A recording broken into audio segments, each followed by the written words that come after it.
Hi everyone, Pam Gregory, astrologer. I'm going to be speaking to you today about the full moon in Libra on the 31st of March and also the new moon coming up in Aries on the 15th, 16th of April and the first half of April in terms of other astrological developments, because there's a lot to say. The full moon in Libra, 10:44 of Libra, that's happening 5:36 a.m. Pacific time and 1:36 p.m. UK time, is known as a blue moon because it's the second full moon of the month. And the energy is now very, very different. I pointed out in the last couple of videos that particularly in early March we had lots of dreamy, intuitive, very creative and imaginative energy of Pisces at that time. And some of you were using that wonderfully in creative endeavours. Others of you felt very low energy or lethargic or couldn't focus or felt quite purposeless even. And this energy coming in, this much stronger, more dynamic energy, is going to help you a lot if you felt that way, because it's much more forward moving. So at this full moon in Libra, we actually have 8 planets in cardinal signs. And cardinality, they are the signs of Aries, Cancer, Libra and Capricorn. They are the signs of dynamism, action, setting goals, making things happen. So in Aries, for instance, we have the Sun, Mercury, Uranus and Eris. We also have 3 strong planets in Capricorn that are Mars, Saturn and Pluto, and we also have the moon in Libra. So we have a lot happening in that cardinal area. So you will feel, I believe, much more energized, particularly if this is aspecting any of your planets. Now, as well as thinking about the cardinality, the sign of Libra is very much connected to relationship. It's the sign most connected to relationship. So when we have a full moon, it's a time of culmination, very often, of closure, of seeing the fruits of your labour, particularly if 10 degrees of Libra is falling in your 10th house, some project you've been working on coming to a peak. It's the peak of the moon cycle. Other things that the full moon can do are reveal secrets to us or reveal things that we were unaware of, and that can then subtly change our direction moving forward. So there may be revelations around issues of relationship, particularly if this is falling in your 5th house, your 7th house, your 11th house, to do with one-on-one partnerships and friendships. But it's also a great time to focus on issues like equality, fairness and justice. In Libra, Libra tends to be what I call other-directed. So the instinct is to always default to the other's needs, to go via the other before making a decision or coming to your own conclusion. So this may act as a check for you, if you tend to do that, to reassess that, because we also, which I'm going to be coming on to, have Mars in square to the Sun and Moon at this time, at the full moon. And it's a kind of, so what about me and my needs coming into this too? So it may have that effect. We may also, of course, see big issues of fairness and justice happening in the world. But see where 10 degrees of Libra falls for you, because that's your best guide as to how this is going to unfold for you.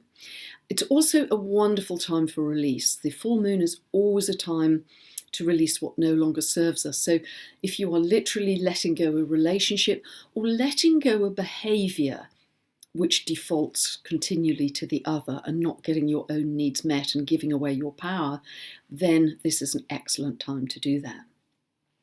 Now, as I said, the Mars at this time is at 7 of Capricorn, is square to this Sun and Moon at 10 of Libra, 10 of Aries, 10 of Libra. And so that is calling us to be more assertive, more impulsive even, but more focused in our goal setting as well. So that's quite a driver. We can act, or we have the urge to act more impetuously and impulsively. It's also square to Mercury. Mars is also square to Mercury, so think before you speak, because Mars is quick and very often we can speak quickly and a little too aggressively or assertively, and then we can't take the words back. So think before you speak. Now, what helps us with that is Mercury is still retrograde. Mercury went retrograde on the 22nd of March and it will remain retrograde until the 15th of April at the new moon. But it takes us inwards. It slightly checks us because the thinking process goes inwards before it goes outwards, and that will be very helpful with this square to Mars. But we may see it with our world leaders as well, that leaders are acting, if they have that tendency, to act impulsively, to act aggressively, and without forethought, really. So be aware of that happening in the zeitgeist. The other very important thing to say at this full moon is that Mars is now conjunct Saturn. It's within a 1 degree conjunction of Saturn. It becomes exact as a conjunction at 8 degrees of Capricorn on the 2nd of April.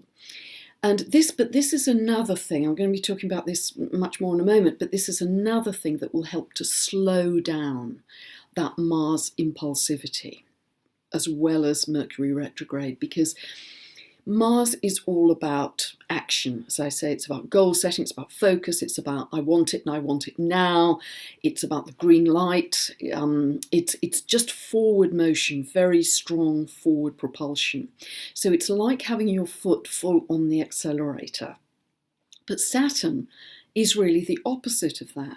It's like having your foot on the brake, because it's about taking things slowly, being careful, being cautious, being patient, not rushing. Maybe even the universe puts obstacles in your way to slow you down.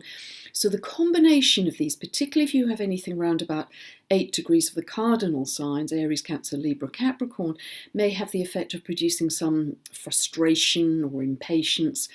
But actually, if you can integrate these two planets, these two archetypes, it is wonderful personally for long-term strategic planning, for disciplined action, Saturn discipline, Mars action, for sort of long-term concentration and productivity where you're focused on a long-term goal and you kind of dig in and stay with it with great endurance, particularly because they're in Capricorn, to get to your goal eventually. So it's very much long-term focused action.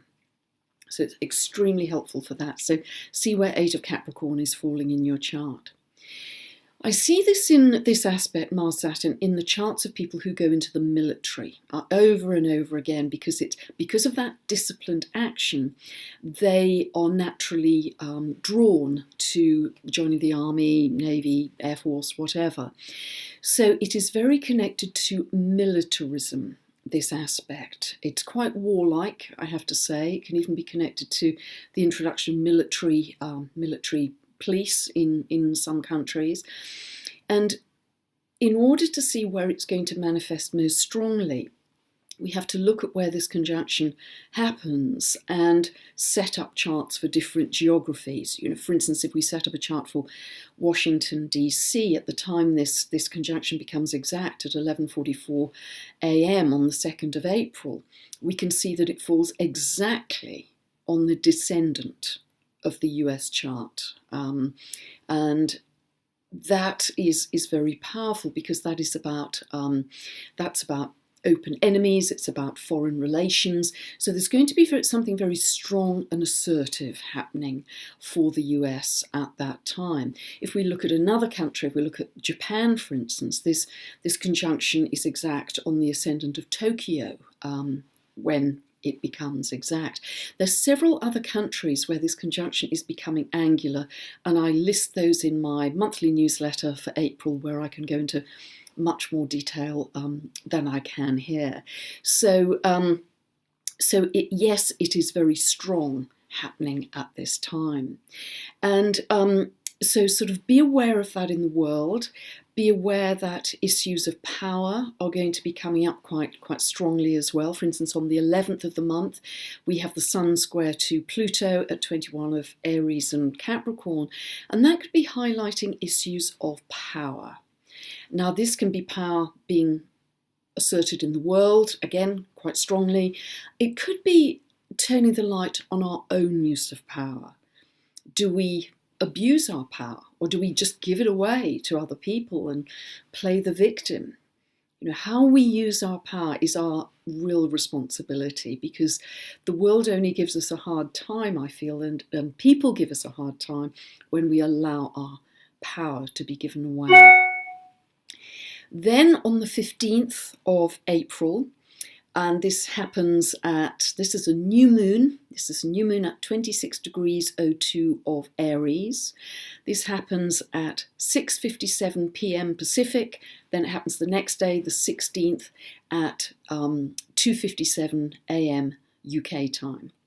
Now, this is a new moon that packs a punch. We already have very strong yang cardinal energy happening at this time. But wow, this really is a kind of supercharged new moon, because 26 of Aries, where the sun and the moon come together, as they always do at a new moon, they are actually sandwiched between Eris, goddess of discord, at 23 of Aries, and Uranus, planet of revolution, at 28 of Aries.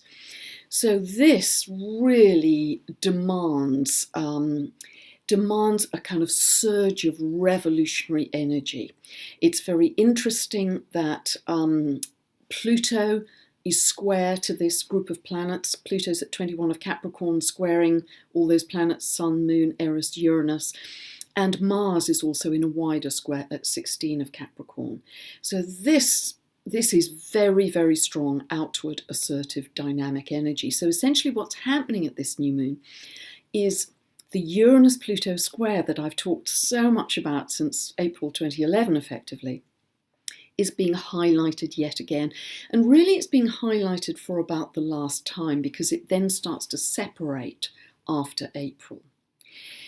But this is an aspect of, as I say, revolutionary energy, of uprisings, of protests, of demanding to be heard, for your voice demanding to be heard and demanding greater equality. Now, I've done a huge research project that has gone back to the 1590s, looking at aspects between Uranus and Pluto, and in fact they form a whole chapter of my first book, You Don't Really Believe in Astrology, Do You? So if you need more information about Uranus-Pluto aspects, it's all in there. But it's very interesting if we link this to what was happening at the last solar eclipse. The solar eclipse was in Aquarius on the 15th of February. It was in Aquarius at 27 degrees. And I mentioned in one of my previous videos and in my newsletter that that was exactly on the moon of the US chart at 27 of Aquarius. The US chart set for 4th of July 1776, 1710 Philadelphia, the Sibley chart as it's known, has the moon at 27 of Aquarius. Now, that terrible massacre, the Parkland, Florida shooting, happened just as that solar eclipse was building, within 24 hours of that eclipse. And I mentioned at the time that there'd be some event that would cause the people to rebel, to rise up, to demand to be heard, to demand greater equality. And boy, is that happening in a really, really major way, with the amazing students in America right now. Of course, Mars is to do with guns and aggression. It's conjunct Saturn to do with rules and regulations. So there's a demand to be heard about gun laws, essentially, about the change in gun laws. So the effect of that solar eclipse will run for 6 months. Aquarius is ruled, the solar eclipse was in Aquarius. Aquarius is ruled by Uranus. Uranus is always connected to young people. It's connected to youth. And if we look back to what was happening in the 1960s, when we had a conjunction between Uranus and Pluto that ran for several years, again, and I detail this in the book, huge protests, riots, revolutions by young people on all kinds of subjects of civil rights, women's rights, black rights, etc. But other things as well that I'm going to come back to in just a moment, because this is a really fascinating unfolding. Coming back to the new moon personally, see where 26 of Aries falls in your chart. Because Uranus, which is conjunct the sun and the moon, is to do with breaking up stagnation. Is it falling in your 5th house? Are you not having enough fun? It's where you've become stale and bored and there's a routine you need to break out of. And Uranus will always shake you up big time to create more more newness in your life, to break up the stagnation? Is it falling in your 10th house of your career? You need to get a new job or create more individual self-expression in what you're currently doing. So really see where 26 of Aries falls in your chart and set a new intention. Always a great time in the month to set a new intention about what you want this new seed to represent, this new beginning, this seed that you are planting. What do you want that to grow into? It's so important and so perfect at the new moon to set your new intention then, but it's conditioned by where it falls in your chart. So do see where 26 of Aries falls, and if you don't know, check out this link above. You can buy a 2-part tutorial video series that you can use for life for any update I ever do to understand the meaning in your own life, these updates that I give every couple of weeks. Now, the other thing which is very interesting at this new moon at 26 of Aries is we have Chiron at 29 degrees 55 minutes of Pisces. This is the very last degree of the zodiac. So whenever a planet is at the 29th degree of a sign, the last degree, it's called a critical degree, and it tends to bring out the shadow side of that sign. So in Pisces, we could be feeling vulnerable, we could be feeling like a victim, we could be feeling our woundedness in some way, or because Pisces is a sign of universality, we could be really feeling deeply the universal woundedness, the universal suffering. You know, we have so much suffering in the world, and that might be touching us very deeply. And with the new moon in Aries, we decide to take action and do something about that.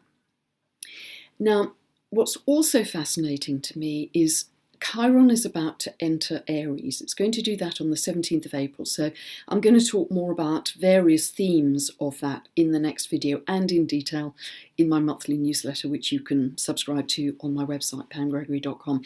But it's got a 51-year elliptical and erratic orbit, Chiron. So astrology is the study of cycles. So if we go back to what was happening last time Chiron entered Aries, which was on the 1st of April, 1968. Now in 1968, we also had a Uranus-Pluto conjunction. So we have the themes of riot, protest, revolution for sure, but we've still got that again now. But what Chiron also produced at that time, one of the themes I'm really seeing in this is taking assertive action against our woundedness. Taking assertive action against our woundedness.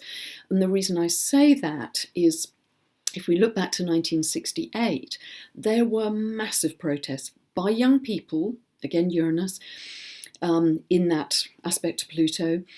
Firstly, against the Vietnam War. There were massive sit-ins in schools, colleges, universities, not only in the US, but in England, in London, in many European capital cities as well, because some young people in America could have been drafted into the Vietnam War. It wasn't something they necessarily believed in. So it was taking assertive action against our woundedness or against further aggression. Also in 1968, there were peaks in the protests for the campaign for nuclear disarmament. Campaign to disarm the world from nuclear weapons. It was anti-war, so both Vietnam War protests, CND, anti-war. And this was hippie time. This was peace and love that I remember living through it, but many of you may have heard about.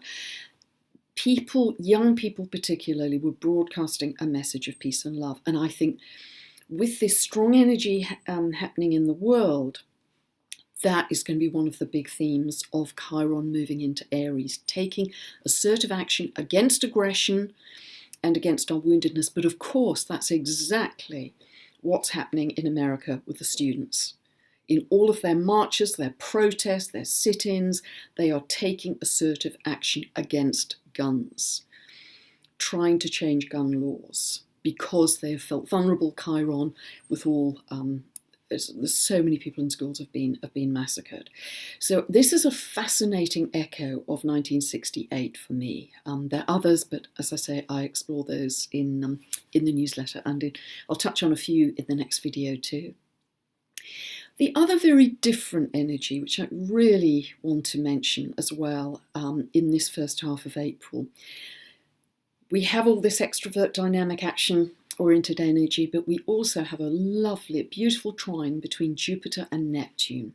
Jupiter is at 21 of Scorpio, Neptune is at 15 of Pisces, and this trine will run all month of April. Now this is mystical. It's tuning into the ethereal, intangibles. It reminds us of our connection to Source. It reminds us to dream big, but it reminds us to go inwards, because Neptune in particular is this connection to Source. So turning inwards to hear the whispers of that still small voice that is our real guidance. Turning inwards to be aware of tuning our radio dial to a frequency of love and peace and oneness, Neptune in Pisces. Because we really do live, and I believe this passionately, from the inside out, not the outside in. We create our reality, we co-create our reality by tuning our frequency to what we want to broadcast to the world. And the world is merely a mirror, our reality is merely a mirror of what frequency we're broadcasting, just like a radio. Now, I cover this subject about co-creation in much more detail in my recent best-selling book, How to Co-Create Using the Secret Language of the Universe. Get that from my website or Amazon. But not only are we helping to co-create our own reality with this and countering any kind of random blows of fate that are coming at us in the news, but we are all each as a divine spark individually contributing to the universal frequency. And if each of us can add a bit of love, a bit of peace, a bit of sense of oneness to that universal frequency, we will change the unfoldment of astrological patterns. We truly will. It's our level of consciousness, both personally, individually, but also collectively, that determines how these patterns play out. And I've written about this a great deal, that astrology gives you your pattern, it doesn't give you your level, because your level of consciousness determines your level. So really be aware of that whispered, yin, quiet energy of that trine between Jupiter and Neptune, which will help us so much to navigate the dynamism of this upcoming month. So have a wonderful full moon in Libra on the 31st of March, a wonderful really quantum leap in your new beginning, wherever 26 of Aries falls in your chart. And thank you so much for listening, and thank you for being part of my following. I really appreciate that. Thanks so much. Goodbye for now.